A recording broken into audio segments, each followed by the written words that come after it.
দেখেন গরুর পূজা কিভাবে শুরু হয় পৃথিবীতে প্রথম। মুসা আলাইহিস সালাম আল্লাহর সাথে সরাসরি কথা বলতেন। ওয়াকাল্লামাল্লাহু মুসা তাকলিমা। সুবহানাল্লাহ পড়েন, আওয়াজ তুলে সবাই বলেন সুবহানাল্লাহ। এখন বনি ইসরাইল হচ্ছে পৃথিবীর সবচেয়ে গোয়ার জাতি। তারা বলে, মুসা তুমি যে আল্লাহর সাথে কথা বলো আমরা তো দেখি না, তুমি যে কথা বলো আমরা তো শুনি না, তো কি করতে হবে? বনি ইসরাইল বলে, আমাদের মধ্য থেকে 70 জন নিয়ে যাইতে হবে তোর পারে। ওরা আইসা যদি কয় হয় আমরা শুনছি, তাহলে বিশ্বাস করব। কত বড় ডাকাত দেখছেন বনি ইসরাইল। এদের চেয়ে গোয়ার জাতি নাই। এত গোয়ার তুমি করেছে মুসা আলাইহিস সালামের সাথে। তুমি যে আল্লাহর সাথে কথা বলে আমরা তো দেখি, কি করব? 70 জন আমাদের বন্ধু বান্ধব যে যদি দেখে, তারা বললে ওকে আস, 70 জন আস। 70 জন নিয়ে গেল। মুসা আলাইহিস সালাম হারুন আলাইহিস সালামকে খেলাফা দিয়ে গেলেন, আল্লাহ ওনাকে নবী বানালেন। মুসা আলাইহিস সালাম বললেন, হারুন খবরদার, বনি ইসরাইলের মধ্যে তাওহীদের বাণী প্রচার করবা, ঐক্য ধরে রাখবা, বিচ্ছিন্ন হতে দিবা না। চলে গেছে। এইদিকে বনি ইসরাইলের এক দুষ্ট লোক ছিল, নাম সামিরি। কি নাম? সামিরি। সে সবাইরে বলল তোমাদের স্বর্ণগুলো ফালাও। স্বর্ণগুলো ফেললো, বনি ইসরাইলের স্বর্ণগুলোকে গলিয়ে সে একটা গরুর বাচ্চা বানালো। গোবৎস। কিসের বাচ্চা? দেখেন গরুর পূজা কিভাবে শুরু হয় পৃথিবীতে প্রথম। গোবৎস পূজা, গরুর বাচ্চার পূজা কিভাবে। সে স্বর্ণ গলি গরুর বাচ্চা করে, জিবরাইল আলাইহিস সালাম যে জমিনে এসেছিলেন, ওই ফেরেশতার পায়ের নিচের একটু মাটি সে বুদ্ধি করে প্যাকেটে রেখে দিছিল। সে গরুর বাচ্চা বানায় স্বর্ণ দিয়ে গলিয়ে ওই মাটি এটার মধ্যে ঢুকাই দিছে বেলকি দেওয়ার জন্য। স্বর্ণ দিয়ে বানানো গোবৎস গরুর বাচ্চার গায়ে যখন সেই মাটি ছুঁড়ে দেয়া হলো, এখন বাছুরের ভেতর থেকে ভ্যাঁ ভ্যাঁ আওয়াজ আসতেছে। কি আসতেছে? সবাই তো অবাক। সামিরি বলে, আরে তোমরা যে 70 জন দিয়ে মুসা আলাইহিস সালামরে পাঠাইছো, ওইদিকে এত ঘুরতেছে, আল্লাহরে খুঁজে পায় না, আল্লাহ তো এটার ভিতরে ঢুকছে। নাউজুবিল্লাহ বলবেন না? তোমরা যে 70 জন দিয়ে পাঠাইলা, 70 জন নিয়ে মুসা আলাইহিস সালাম খালি ঘুরতেছে, আল্লাহরে পায় না। পাবে কেমনে? আল্লাহ তো, নাউজুবিল্লাহ, এটার ভিতরে সেজদা দাও। এই সেজদা দিয়ে গেল। আল্লাহর নবী হারুন আলাইহিস সালাম বললেন, খবরদার, এটা সুস্পষ্ট শিরক। আল্লাহ সব গুনাহ মাফ করে, শিরকের গুনাহ মাফ করে না। খবরদার, তোমরা থামো। কে শোনে কার কথা? এই যে যেমন এখন আপনারা আমার কথা শুনতেছেন না? শুনতেছেন? হারুন আলাইহিস সালাম বললেন, খবরদার, এই শিরকি কাজে তোমরা সংযুক্ত হয়ো না। তোমাদেরকে কি মনে নাই আমার ভাই মুসা আলাইহিস সালাম কি বলছে? আল্লাহ শিরক মাফ করে না। খবরদার, শিরক করো না, আল্লাহরে ভয় করো। হারুন আলাইহিস সালাম তাদেরকে বুঝালেন, শিরক করো না, আল্লাহরে ভয় করো। শুধু এতটুকুই তিনি বুঝালেন, দাওয়াতি কাজ পালন করলেন, কিন্তু প্রতিরোধ করেন নাই, সশস্ত্র সংগ্রামে লিপ্ত হন নাই, বাধা দেন নাই। কারণ গৃহযুদ্ধ বেঁধে যেতে পারে। উনি ভাবলেন, আমি যদি আমার বাহিনী নিয়ে দাওয়াত দেওয়ার সাথে সাথে প্রতিরোধ করি, আক্রমণ করি, ওরাও আমারে আক্রমণ করবে, ব্লাডশিড হবে, রক্তপাত। এমন অবস্থা হবে বনি ইসরাইলের মধ্যে, যেটা হয়তো আমার ভাই মুসাও কন্ট্রোল করতে পারবে না। সুবহানাল্লাহ কইবেন না? এক একজন নবীকে আল্লাহ তাআলা কি ইন্টেলেক্ট দিয়ে পাঠিয়েছেন। তিনি ভাবলেন, আমি দাওয়াতি কাজটাই করি, এটা যে হারাম এটা থেকে শুধু বারণ করি, কিন্তু প্রতিরোধ না করি। আমি যদি ঐক্য ধরে রাখতে পারি, বাকিটা আমার ভাই সামলে নেবে। সুবহানাল্লাহ। হারুন আলাইহিস সালাম প্রতিরোধ করলেন না। বনি ইসরাইলের মধ্যে গৃহযুদ্ধ বেঁধে যাওয়ার আশঙ্কায় প্রতিরোধ করলেন না, আক্রমণ করলেন না, শুধু দাওয়াত দিলেন।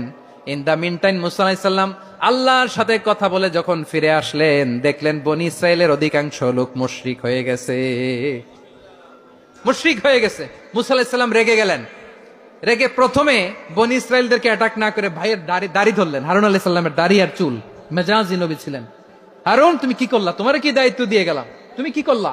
তুমি থাকতে বনি ইসরাইল কেমন করে শিরকের কাজে নিমজ্জিত হয়ে যায়? সাইয়েদনা হারুন আলাইহিস সালাম বললেন, ইন্নী, কোরআন সাক্ষী, কোরআন থেকে কোট করছি, ইন্নী খাশিতু আন তাকুলা ফাররাকতা বাইনা বনি ইসরাঈল ওয়া লাম তারকুব কওলি। ও আমার ভাই, আমার দাড়ি ধরবেন না, আমার মারবেন না। আমি ভয় করেছি, আমি ভয় পেয়েছি, না জানি আপনি বলেন তুমি কেন খাশিতু আন তাকুলা ফাররাকতা বাইনা বনি ইসরাঈল, আপনি এসে আমারে যদি বলেন তুমি কেন ঐক্য ধরে রাখলে না, কেন মারামারি হলো, কেন রক্তপাত হলো, তোমার কি এই দায়িত্ব আমি দিয়ে দিয়েছিলাম? আমার কথার দিকে কি তুমি ভ্রুক্ষেপ করো নাই? আমি যে বলছি তাওহীদের বাণী প্রচার করবা আর ঐক্য ধরে রাখবা, আমার কথা কি শোনো নাই?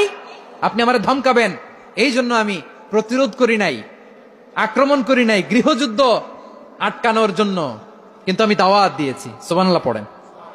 ঐক্য ধরে রেখেছেন। মুসা আলাইহিস সালাম মুহূর্তেই সামিরীকে আক্রমণ করলেন, অ্যাটাক করলেন, শাস্তি দিলেন। মুহূর্তেই ওই গোবৎস গরুর বাছুরকে ভেঙে চুড়ে মেসাকার করে সাগরের মধ্যে ভাসিয়ে দিলেন। পুরো বনি ইসরায়েলকে আবার তাওহীদের উপর প্রতিষ্ঠিত করলেন। পড়েন সুবহানাল্লাহ। এই ঘটনা থেকে শিক্ষা কি? শিক্ষা হচ্ছে আপনি শিরকের আড্ডাখানা দেখলেও বৃহৎ স্বার্থে তাওহীদের দাওয়াত দিবেন, প্রয়োজনে আপনি ঐক্য নষ্ট করবেন না। সুবহানাল্লাহ পড়বেন না? তাহলে ঐক্যের গুরুত্ব বেশি না কম বলেন? আওয়াজ করে বলেন। ওয়াতাসিমু বিহাবলিল্লাহি জামিআ, আল্লাহর রশিকে আঁকড়ে ধরো। ওয়ালা তাফাররাকু, তোমরা বিচ্ছিন্ন হয়ো না। পেকুয়ার ভাইরা আওয়াজ করে বলেন তো আদেশটা কার? এখন বলেন আমাদের ঐক্যবদ্ধ জীবনের দরকার আছে না নাই? এই যে ডক্টর মোহাম্মদ ইউনূস আমাদের লিডার, উনি যে আমাদেরকে জাতীয় ঐক্যের আহ্বান জানিয়েছে, ওনার আহ্বানে আমাদের সাড়া দেওয়ার দরকার আছে না নাই? রাজনীতিবিদদের যে ডাকছে খুশি লাগে না আপনার? আলেমদের ডাকছে খুশি লাগে নাই? আলহামদুলিল্লাহ বলবেন না? আলহামদুলিল্লাহ। সবাইকে ডেকেছে, ঐক্যবদ্ধ করেছে। আমরা ঐক্যবদ্ধ থাকতে চাই, আমরা ঐক্যবদ্ধ জীবন চাই, আমরা আর কাদা ছড়াছড়ি করতে চাই না। রাজি আছেন সবাই? এখন আমরা যদি ঐক্য নষ্ট করি আমাদের কি কি সমস্যা, কি ক্ষতি, কি কুফল? অনৈক্যের কুফল কি? কয়েকটা কুফলের কথা বলে শেষ করবো। প্রিয় ভাইরা, what are the drawbacks and disadvantages of division, social and political division in the society? Disunity. আমরা যদি বিচ্ছিন্ন হই, একে অপরের যদি মারামারি করি, একজন যদি আরেকজনের কাফের ফতোয়া দেয়, আমাদের কি ক্ষতি? শুনবেন? কথা কয় না, শুনবেন? এক নাম্বার ক্ষতি হচ্ছে আমরা যদি বিচ্ছিন্ন হই আমাদের শক্তি কমে যাবে, আমাদের পাওয়ার আমরা হারাবো। আমাদের কি হারাবো? পাওয়ার। মনে রাখবেন, যখন আমি একা থাকি তখন আমি ব্যক্তি, যখন আমরা সবাই মিলি তখন আমরা শক্তি। যদি পরিস্থিতি কখনো এমনও হয় শিরকের আড্ডাখানা, আপনি ঐক্য প্রতিষ্ঠার জন্য, ঐক্য রক্ষার জন্য তাও শুধু তাওহীদের দাওয়াত দিবেন, ওইখানে আক্রমণ করবেন না। এটা কোরআনের নীতি। কথা বুঝতে পেরেছেন? সামনে শিরকের কি? কথা কয় না, শিরকের কি? আড্ডাখানা, আখড়া। কিন্তু ঐক্য বজায় রাখার জন্য, গৃহযুদ্ধ এড়ানোর জন্য আপনি শুধু এটা যে শিরক, এটা হারাম, এটা থেকে তোমরা বেঁচে থাকো, শুধু দাওয়াত দিবেন, আপনি আক্রমণ করবেন না। এটা কোরআনের বিধান। সুবহানাল্লাহ কইবেন না? তো এই চমৎকার ঘটনাগুলো আপনারা শোনাইতে পারবো এরকম বিশৃঙ্খলা করলে?